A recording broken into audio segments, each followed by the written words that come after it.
Movie के starting scene में हम एक बीच को देखते हैं जहां से एक टर्टल रोड क्रॉस कर रहा था। तभी वहां हम एक सैमी नाम के टर्टल को भी देख पाते हैं जो कि आज बहुत ज्यादा खुश था क्योंकि वो ग्रैंडफादर बनने वाला था और वो हमें अपनी कहानी अपनी जुबानी सुनाने लगता है और वो कहता है कि आज से लगभग 50 साल पहले मेरा भी जन्म यहीं पे हुआ था और उस टाइम पे ये जगह सूखा रेगिस्तान हुआ करता था और जिस टाइम उसका जन्म हुआ था तो उसके साथ वाले सारे टर्टल अपने अंडे में से बाहर निकल के पानी में जाने लगते हैं, लेकिन ये गड्ढे से निकल ही नहीं पा रहा था जिसके कारण ये बहुत ज्यादा दुखी हो जाता है। लेकिन तभी अचानक से वहाँ पे एक सिगाल आती है और वो उसे अपने चोंच में फंसा के वहाँ से ले जाने लगती है, लेकिन सैमी अपनी जान बचाने के लिए किसी तरीके से खुद को उससे छुड़ा लेता है, जिसके बाद वो नीचे गिर जाता है और नीचे उसे सैली नाम की एक सी टर्टल मिलती है और सैली सैमी को अपने साथ पानी में चलने के लिए बोलती है, लेकिन उस टाइम पे सैमी इतना ज्यादा थका हुआ था कि वो हिल भी नहीं पा रहा था, जिसके बाद सैली बाकी टर्टल के साथ पानी में चली जाती है। रात में सैमी को अचानक से एक बुरा सपना आता है जिसके वजह से उसकी आंख खुल जाती है और रात में खुद को उस बीच पे अकेला पाके सैमी बहुत ज्यादा दुखी होता है। तभी अचानक से तेज पानी की लहरें आने लगती है जिसके कारण सैमी उसके साथ बहने लगता है और वो पूरी रात बीच समंदर में रहता है। अगली सुबह जब सैमी की आंख खुलती है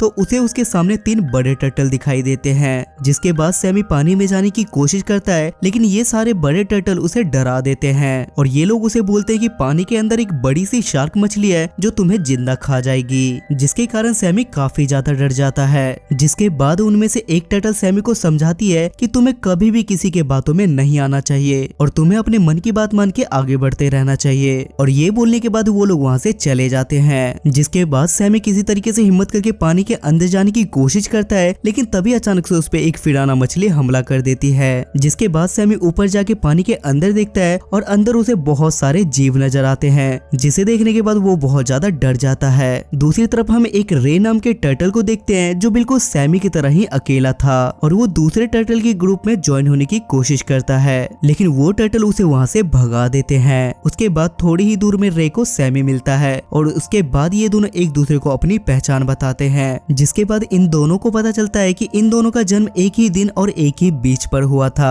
और इस वजह से ये दोनों एक दूसरे को अपना भाई मानने लगते हैं। इसके बाद ये दोनों साथ में काफी ज्यादा एंजॉय करते हैं और ये दोनों मिलके पानी के अंदर भी जाते हैं और ऐसे ही मस्ती करते हुए ये लोग आपस में काफी समय बिता देते हैं। अब ये दोनों काफी ज्यादा बड़े हो चुके थे, इसलिए सैमी रे से बोलता है कि अब हम काफी ज्यादा बड़े हो गए हैं और अब हमें अपनी अपनी पार्टनर ढूंढ लेनी चाहिए, जिस पर रे सैमी से पूछता है कि तुम्हें किस टाइप की पार्टनर पसंद है, जिस पर सैमी उसे सैली के बारे में बताता है जिससे वो बचपन से प्यार करता था और सैमी उसे ये भी बताता है कि एक बार सैली ने मेरी जान भी बचाई थी, जिस पर रे उससे बोलता है कि ये ओशन काफी छोटा है और एक दिन तुम्हें तुम्हारा सच्चा प्यार जरूर मिलेगा। उसके बाद एक दिन रे सैमी को अपने ऑक्टोपस दोस्त के पास लेके जाता है और वहाँ ये तीनों साथ में काफी ज्यादा मस्ती करते हैं, लेकिन तभी समुद्र में वेस्ट ऑयल मिलना शुरू हो जाता है जो कि समुद्र और समुद्री जीव के लिए काफी ज्यादा हानिकारक था। जिसके बाद सैमी और रे बाहर पता लगाने के लिए जाते हैं, जहाँ इन्हें बाहर निकलने पे पता चलता है कि एक ऑयल से भरा शिप पलट गया है और यहाँ ये दोनों पहली बार इंसानों को देखते हैं, लेकिन किसी को नहीं पता था कि यहाँ से इन दोनों का बुरा समय शुरू हो जाएगा। ऐसे ही एक दिन ये दोनों साथ में सो रहे थे, लेकिन तभी अचानक से इनकी बोट टूट जाती है, जिसके बाद ये दोनों पानी में गिर जाते हैं और तभी अचानक से वहाँ पे एक बड़ा सा जाल आता है जिसमें सैमी फंस जाता है। उसके बाद रे उसे बचाने की काफी कोशिश करता है, लेकिन वो खुद भी एक दूसरे जाल में फंस जाता है, जिस वजह से ये दोनों एक दूसरे से बिछड़ जाते हैं। उसके बाद जब सैमी की आंख खुलती है तो वो खुद को मछुआरों की बोट पे पाता है, जिसके बाद वो वहाँ से निकलने की कोशिश में सामान के बीच में फंस जाता है और लगातार धूप लगने की वजह से वो वहीं पे बेहोश हो जाता है। जिसके बाद उसे एक मछुआरा देखता है और वो उसे उठा के पानी में फेंक देता है, लेकिन पानी में गिरने के बाद भी उसे होश नहीं आता, जिसके बाद एक डॉल्फिन उसे होश में लाने में उसकी मदद करती है। जिसके बाद सैमी किसी तरीके से किनारे पे आके सो जाता है, लेकिन तभी अचानक से वहाँ पे 2 कपल आते हैं और वो सैमी को उठा के अपने साथ अपने घर ले जाते हैं। उसके बाद जब अगली सुबह सैमी की आंख खुलती है तो वो अपने सामने एक छोटी बच्ची और एक फ्लफी नाम की बिल्ली को देखता है और वो लोग सैमी को खाना भी देते हैं, लेकिन ये देखने के बाद फ्लफी को काफी ज्यादा गुस्सा आने लगता है। जिसके बाद फ्लफी सैमी को डराते हुए बोलती है कि तुम्हें इंसानों पे भरोसा नहीं करना चाहिए क्योंकि किसी भी टाइम वो तुम्हें अपने मुंह का निवाला बना सकते हैं। उसके बाद रात में हम उस छोटी बच्ची को देखते हैं जिसकी मॉम उसे कहानियां सुना रही थी। जिसके बाद फ्लफी एक बार फिर से सैमी के पास जाके उससे पूछती है कि तुम्हारा यहाँ से भागने का क्या प्लान है, लेकिन सैमी उसे कोई जवाब नहीं देता। जिसके बाद फ्लफी उसे बताती है कि मैं भी तुम्हारी तरह एक ओशन से आई हूँ। जिसे सुनने के बाद सैमी काफी ज्यादा खुश हो जाता है क्योंकि उसे पता चलता है कि दुनिया में और भी बहुत सारे ओशन हैं। उसके बाद अगले दिन सैमी एक वेरा नाम की टर्टल से मिलता है जो सैमी से काफी ज्यादा बड़ी थी और वो सैमी को समझाती है कि हमें यहाँ पे एक बिजनेस प्रोडक्ट की तरह रखा जाता है और तुम्हें किसी तरीके से यहाँ से निकल के अपने घर जाना चाहिए। अगले दिन वो लोग सैमी को बहुत ज्यादा प्यार से रखते हैं, जिस पर सैमी वेरा से कहता है कि इंसान भी अच्छे हो सकते हैं। लेकिन फ्लफी उसे फिर से भड़काने लगती है और वो उसे कहती है कि आज ये लोग ऐसा इसलिए कर रहे हैं क्योंकि आज क्रिसमस डे है। उसके बाद हम अगले दिन उन लोगों को देखते हैं जो वेरा को आजाद कर देते हैं क्योंकि सैमी और वेरा मेट नहीं हो सकते थे।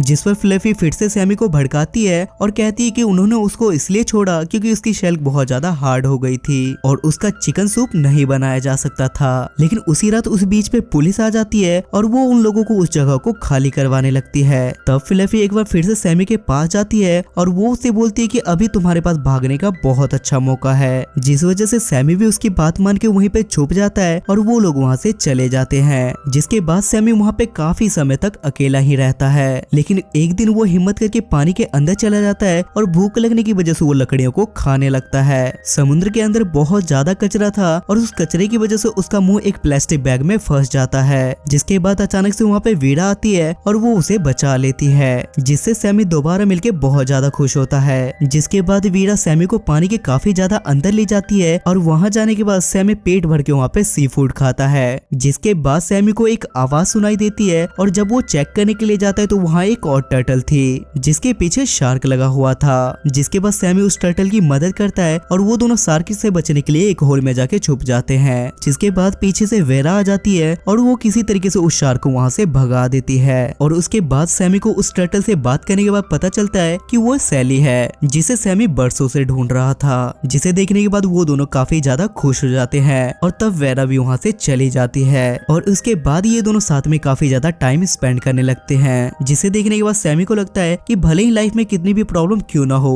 लेकिन एक दिन सब कुछ ठीक हो जाता है। जिसके बाद सैमी सैली को बताता है कि मैं पूरी दुनिया घूमना चाहता हूँ और वो इसके बारे में सैली से भी पूछता है। लेकिन सैली भी उसके साथ चलने के लिए तैयार हो जाती है। लेकिन इससे पहले उन दोनों को एक सीक्रेट पैसेज ढूंढना होगा, जिसके लिए ये दोनों साथ में निकल जाते हैं। जिसके बाद ये दोनों मिलके एक बोट वाली जगह पे पहुंचते हैं और वहाँ इन्हें बहुत सारे क्रिएचर्स मिलते हैं। वहाँ इन दोनों को मगरमच्छ भी मिलता है, लेकिन फिराना मछली इन दोनों को चारों तरफ से घेर लेती है। लेकिन तभी अचानक से एक ईगल सैमी को उठा के उसकी जान बचा के उसे अपने घोंसले में ले जाता है और पेड़ के ऊपर से सैमी को एक शिप नजर आती है। जिसके बाद अचानक से पेड़ टूट जाता है और पानी में गिरने की वजह से सैमी को सैली मिल जाती है। जिसके बाद वो दोनों आपस में मिलकर उस शिप का पीछा करने लगते हैं। लेकिन तभी वहाँ पे अनफॉर्चुनेटली सैली सैमी से अलग हो जाती है और काफी कोशिश करने के बाद भी सैमी सैली को नहीं ढूंढ पाता, जिस वजह से सैमी काफी ज्यादा अकेला हो जाता है। एक दिन सैमी को एक और टर्टल कपल मिलते हैं जो उसे एक टर्टल के बारे में बताते हैं जिसके पीठ पे शार्क के दांत के निशान थे और ये सुनने के बाद सैमी बहुत ज्यादा खुश हो जाता है। जिसके बाद सैमी उसे ढूंढने के लिए निकल जाता है, लेकिन सैली उसे कहीं नहीं मिलती और आइस ओशन में पहुंचने की वजह से उसे काफी ज्यादा ठंड लगने लगती है। लेकिन तभी अचानक से पानी के अंदर कुछ लोग आते हैं और वो सैमी को उठा के लैब में ले जाते हैं, जहाँ उसे सैली भी मिल जाती है। सैमी सैली के पास जाने की कोशिश करता है लेकिन कोई उसकी बात नहीं समझता। जिसके बाद सैमी को फ्लफी मिलती है और सैमी फ्लफी से हेल्प मांगने लगता है। तब वहाँ पे फ्लफी की लेडी ओनर आ जाती है और वो सैमी को देखते के साथ उसे पहचान लेती है। इधर हम देख पाते हैं कि सैली को भी कुछ लोग पानी में छोड़ देते हैं, जिस वजह से सैमी भी पानी में जाना चाहता था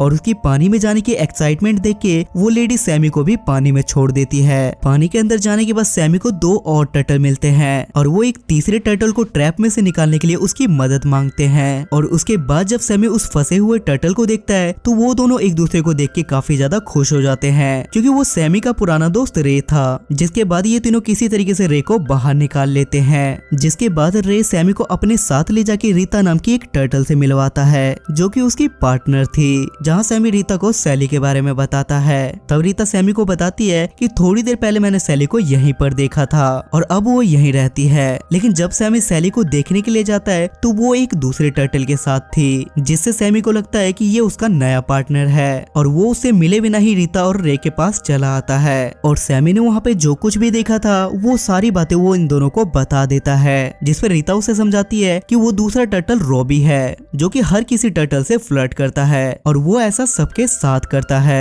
ये सुनने के बाद सैमी काफी ज्यादा खुश हो जाता है और वो भागते हुए सैली के पास जाने लगता है, लेकिन बदकिस्मती से सैली के पीछे एक शार्क पड़ा हुआ था और इस बार भी सैमी उसे बचा लेता है। जिसके बाद ये दोनों फिर से मिलके काफी ज्यादा खुश होते हैं और ये दोनों मैट बन जाते हैं। उसके बाद हम प्रेजेंट का सीन देखते हैं जहाँ बहुत सारे छोटे टर्टल अपने अंडों में से निकल के बाहर निकल गए थे और रे और सैमी उन छोटे टर्टल को रोड क्रॉस करवा रहे थे। उसके बाद सैमी को गड्ढे के अंदर एक छोटा सा टर्टल दिखता है जो कि गड्ढे में फंसा हुआ था। वो छोटा सा टर्टल सैमी से हेल्प मांगता है और उसे देखने के बाद सैमी को अपने बचपन की यादें आने लगती है। जिसके बाद सैमी उस टर्टल को बाहर निकाल देता है और वो पानी के अंदर चला जाता है और ये मूवी यहाँ पे खत्म हो जाती है। मूवी के स्टार्टिंग सीन में हम डेजर्ट आइलैंड को देखते हैं जहां पर रीटा नाम की टर्टल अपने बच्चों को अंडों में से बाहर निकाल रही थी। वहीं हम सैमी नाम के टर्टल को भी देख पाते हैं जो अपने बच्चों को गड्ढों में से बाहर निकाल रहा था। तभी हम सैमी की वाइफ सैली को भी देख पाते हैं जो सारे बच्चों को अपने पीठ पे बिठा के समुद्र में लेके जा रही थी। सैमी और सैली आज बहुत ज्यादा खुश थे क्योंकि आज की डेट में वो ग्रैंडफादर और ग्रैंड मदर बने थे। जिसके बाद वहाँ पे रे भी पहुंच जाता है जो काफी देर से सोया हुआ था, लेकिन तभी वहाँ पे इनकी मुसीबत अचानक से बढ़ जाती है और वहाँ पे एक सीगाल बच्चों का शिकार करने के लिए पहुंच जाता है। किसी तरीके से सैमी और रे बच्चों को बचाने की कोशिश करने लगते हैं, लेकिन तभी अचानक से वहाँ पे बहुत सारे सीगाल आ जाते हैं। ये सब आपस में वहाँ पे फाइट कर ही रहे थे, तभी वहाँ पे शिकारी आ जाते हैं और वो इन सबको अचानक से पकड़ लेते हैं और वहाँ पे एक सीगाल को छोड़ के बाकी सीगाल वहाँ से भाग जाते हैं। जिसके बाद वो शिकारी सबको अपने साथ वहाँ से ले जाने लगता है और सैमी और रे सारे बच्चों को पानी में भागने के लिए बोलते हैं, लेकिन उनमें से रिकी और एला नाम की टर्टल अपने ग्रैंडफादर को मुसीबत में नहीं छोड़ना चाहते थे, इसलिए वो उनकी बात ना मान के उनके साथ जाने लगते हैं। लेकिन वहाँ पे रीटा और सैली चाह के भी इन दोनों को वहाँ पे नहीं बचा पाते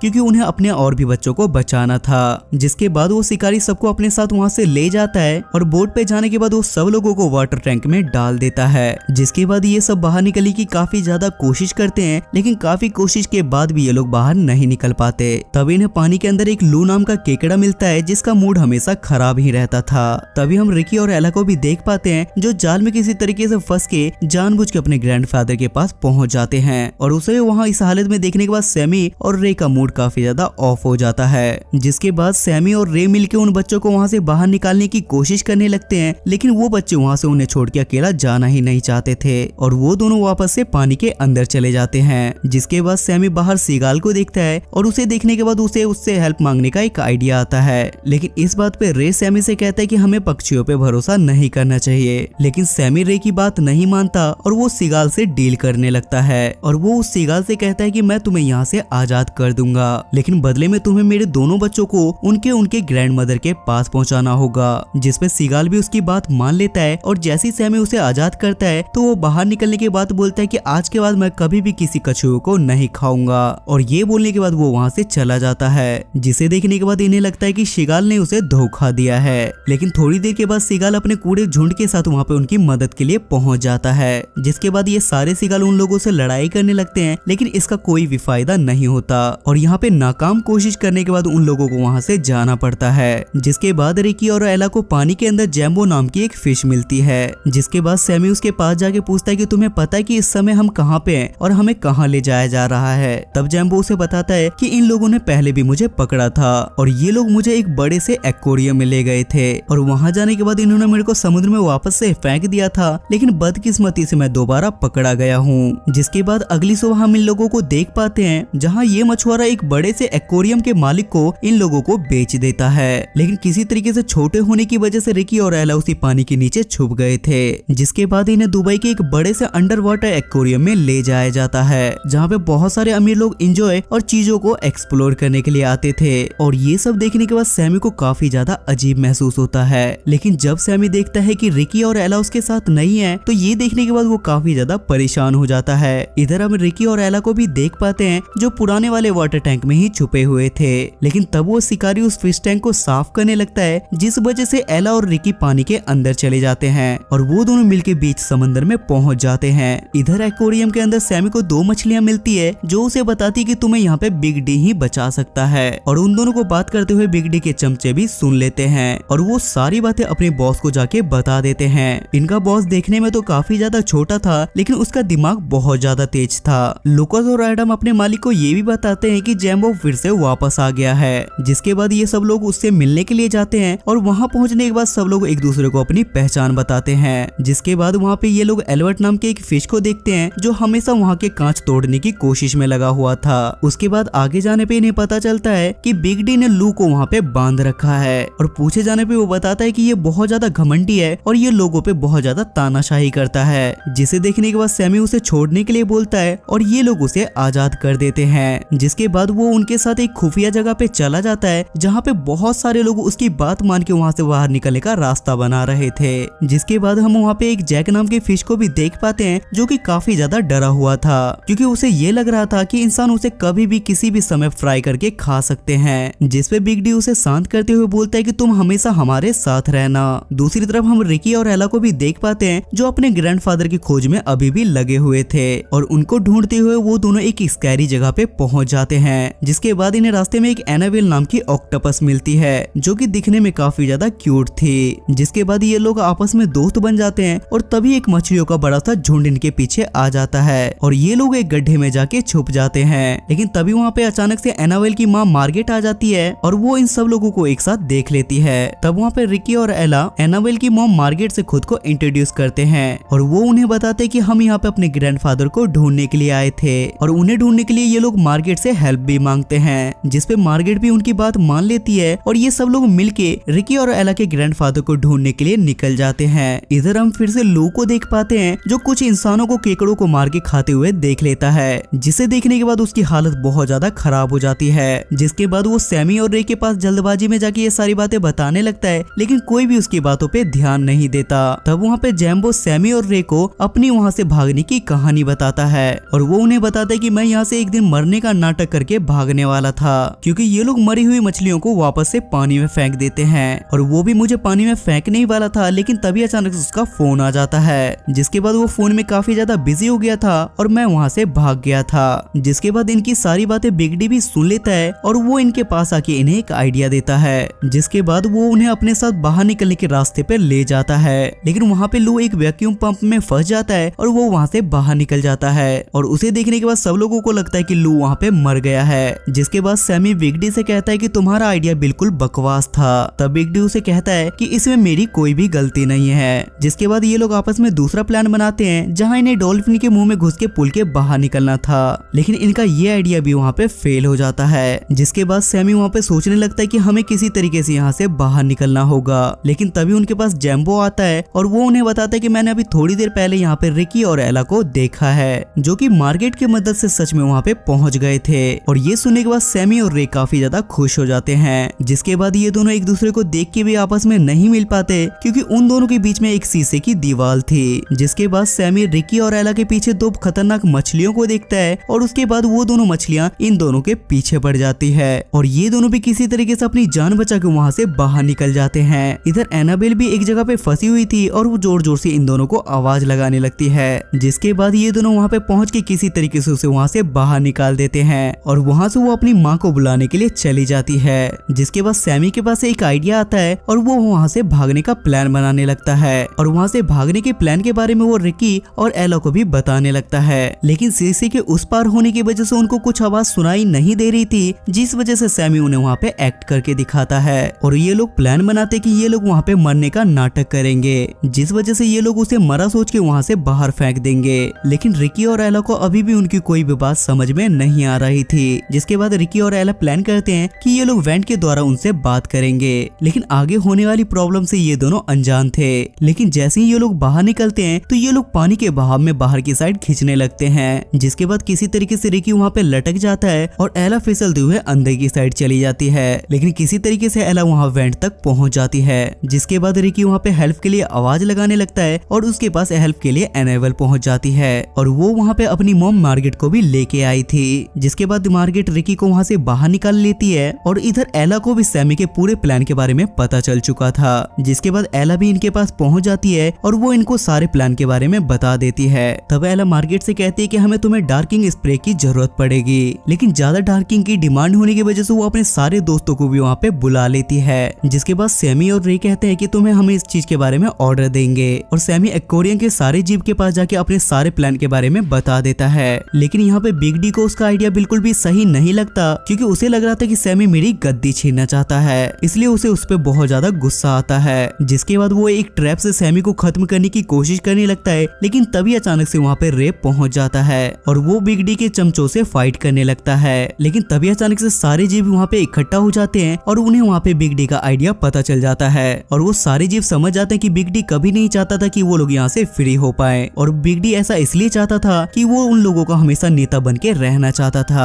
और उन लोगों को ये भी पता चल जाता है कि आज तक भागने का प्लान जो भी बिग डी बना रहा था वो सब फेक था। जिसके बाद सब लोग वेंट के पास इकट्ठा होकर बिग डी को वहाँ पे अकेला छोड़ देते हैं। जिसके बाद वहाँ पे सारे ऑक्टोपस बहुत ज्यादा डार्किंग छोड़ते हैं, जिसे देखने के बाद सब लोगों को लगता है कि एक्वेरियम के अंदर के सारे जीव मरने वाले हैं और पानी के अंदर डार्कनेस देखने की वजह से उन लोगों को लगता है कि पानी के अंदर कोई जहरीली चीज मिल चुकी है और उन्हें लगता है कि जल्दी अगर उन्होंने इस चीज को ठीक नहीं किया तो उनके सारे कस्टमर वहाँ पे भड़क जाएंगे। जिस वजह से वहाँ आए हुए सारे गेस्ट मैनेजर को वहाँ पे इमरजेंसी गेट खोलने के लिए कहते हैं ताकि सारे जीव समुद्र के अंदर चले जाएं और साफ पानी मिलने की वजह से उनकी जान बच जाए। और लोगों की हाई डिमांड की वजह से मैनेजर को वहाँ पे मेन डोर खोलना पड़ता है, जिसे देखने के बाद वहाँ के सारे जीव जल्दी से बाहर निकलने लगते हैं। तभी वहाँ पे हम लू को भी देख पाते हैं जो उसी पाइप में फंसा हुआ था और नीचे आने के बाद वो सिक्योरिटी गार्ड पे हमला कर देता है, जिसके बाद वो भी पानी में कूद जाता है और वो वहाँ से बच जाता है। लेकिन इससे पहले वहाँ पे इमरजेंसी गेट बंद होता सारे जीव वहाँ से निकल जाते हैं। जिसके बाद ये लोग समुद्र के बीच में सब एक दूसरे से मिलते हैं और सब एक दूसरे को आजाद देके काफी ज्यादा खुश हो जाते हैं। जिसके बाद बिग डी को भी अपनी गलती रियलाइज होती है और वो सब लोगों से वहाँ पे माफी मांगता है। जिसके बाद वहाँ पे सब लोग मिलके मार्गेट को थैंक यू बोलते हैं और उसके बाद सब लोग अपनी अपनी जगह पे लौट जाते हैं। उसके बाद सैमी और रे भी रीटा और सैली के पास पहुंच जाते हैं और ये लोग साथ में खुशी खुशी रहने लगते हैं और ये मूवी यहाँ पे खत्म हो जाती है।